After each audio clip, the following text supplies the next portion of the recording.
देखिए यूनिक्स की बात करें तो most operating system can be grouped into different families aside from Microsoft Windows, या जिसको हम एंटी बेस्ड ऑपरेटिंग सिस्टम्स भी बोल देंगे।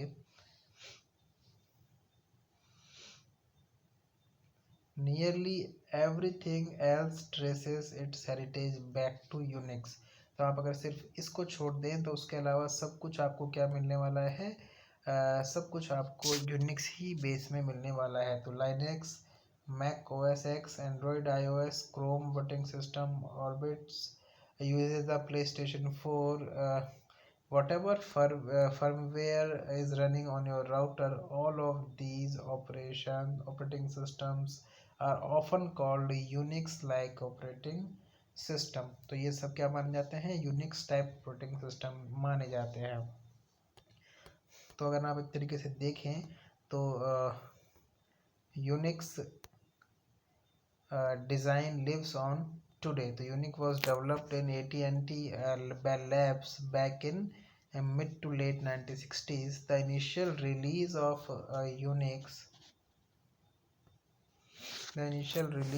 Unix, had some important design attributes that live on today.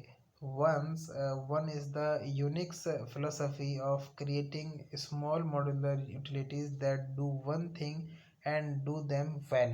तो यूनिक्स क्या कहता है कि आप मॉड्यूल्स में करो, आप कम करो बट अच्छा करो, ठीक है। If you are familiar with using a Linux terminal, this should be familiar to you। The system offers a number of utilities that can be combined in different ways through pipes and other features to perform complex task. तो जहाँ भी आपको अच्छे से काम करना है, complex आपको चीज़ों को जो है वो यूज़ करना है, वहाँ पर आप जो है फिर यूनिक्स की तरफ दोबारा जाते हैं। This also makes it easy to create shell scripts stringing together simple tools to do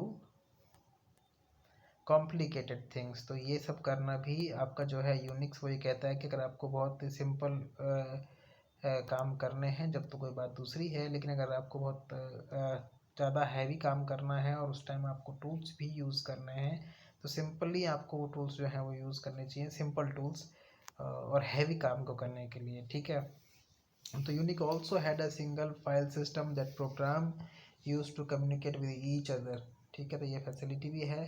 this is why everything is a file on Unix, ठीक है, including hardware devices, special files that provide system information on other data। It is also why only Windows have drive letters which it inherited from DOS operating system, ठीक है। तो वो सब ठीक है। अब देखिए मान लीजिए हम डिसेंडेंट्स की बात करें यूनिक्स के कि क्या क्या है और इसको ट्रेस करना चाहें। देखिए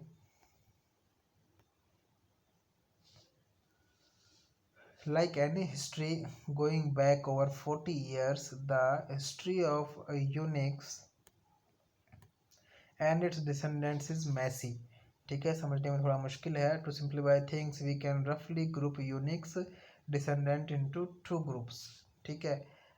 one group of Unix descendants were developed in academia. The first BSD या Berkeley software distribution and open source Unix like operating system। BSD lives on today through ये सारे NetBSD, OpenBSD ये सब को आप यूज़ करते हुए काम करेंगे, ठीक है। Apple Mac OS X, next steps iOS was based on the Mac operating system X। Many other operating systems including the Orbis operating system used in the PlayStation 4 are derived from types of BSD operating system, ठीक है। तो BSD क्या है आपका, the first was Berkeley software distribution.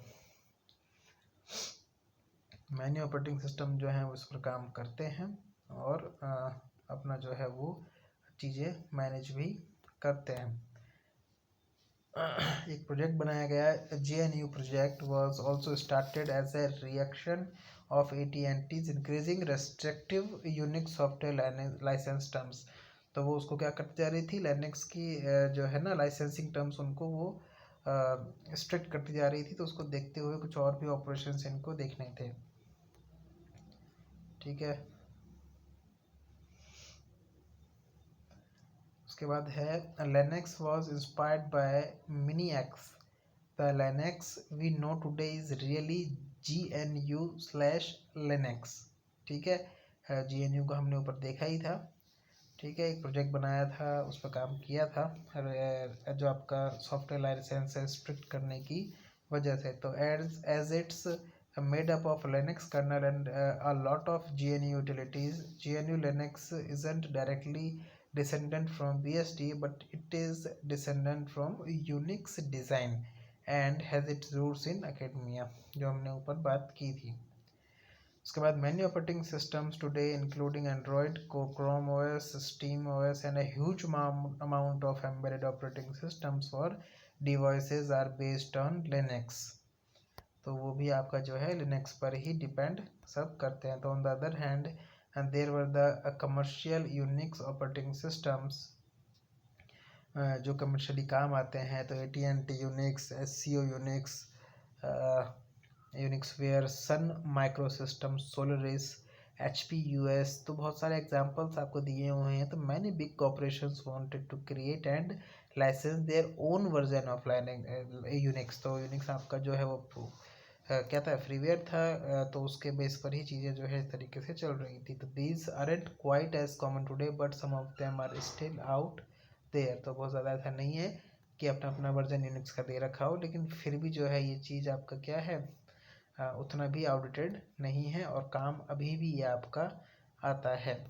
तो ये जो है पर्टिकुलरली आपका इस टॉपिक इसके बारे में है कि आपका किस तरीके से काम करता है।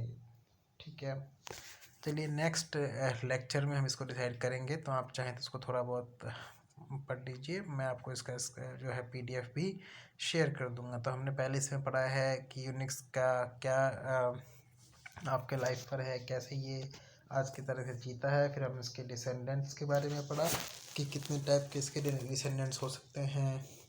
टेक्नोलॉजीज़ के बारे में देखा कि टेक्नोलॉजीज़ जो हैं वो क्या क्या हो सकती हैं, एप्पल मैक OS में किस तरीके से काम आता है यूनिक्स आपका, और वो सारी चीज़ें हमने देखी हैं।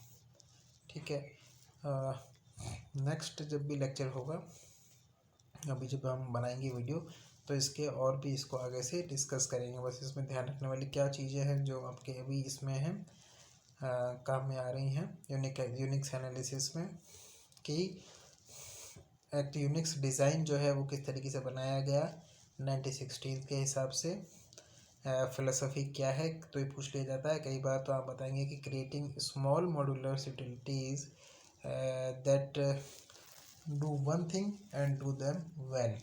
ठीक है, तो कुछ कम करो बट अच्छा करो, उस पर ही चीज़ जो है वो चलती थी टिक करके, और अपना काम आगे परफॉर्म होता था। चलिए।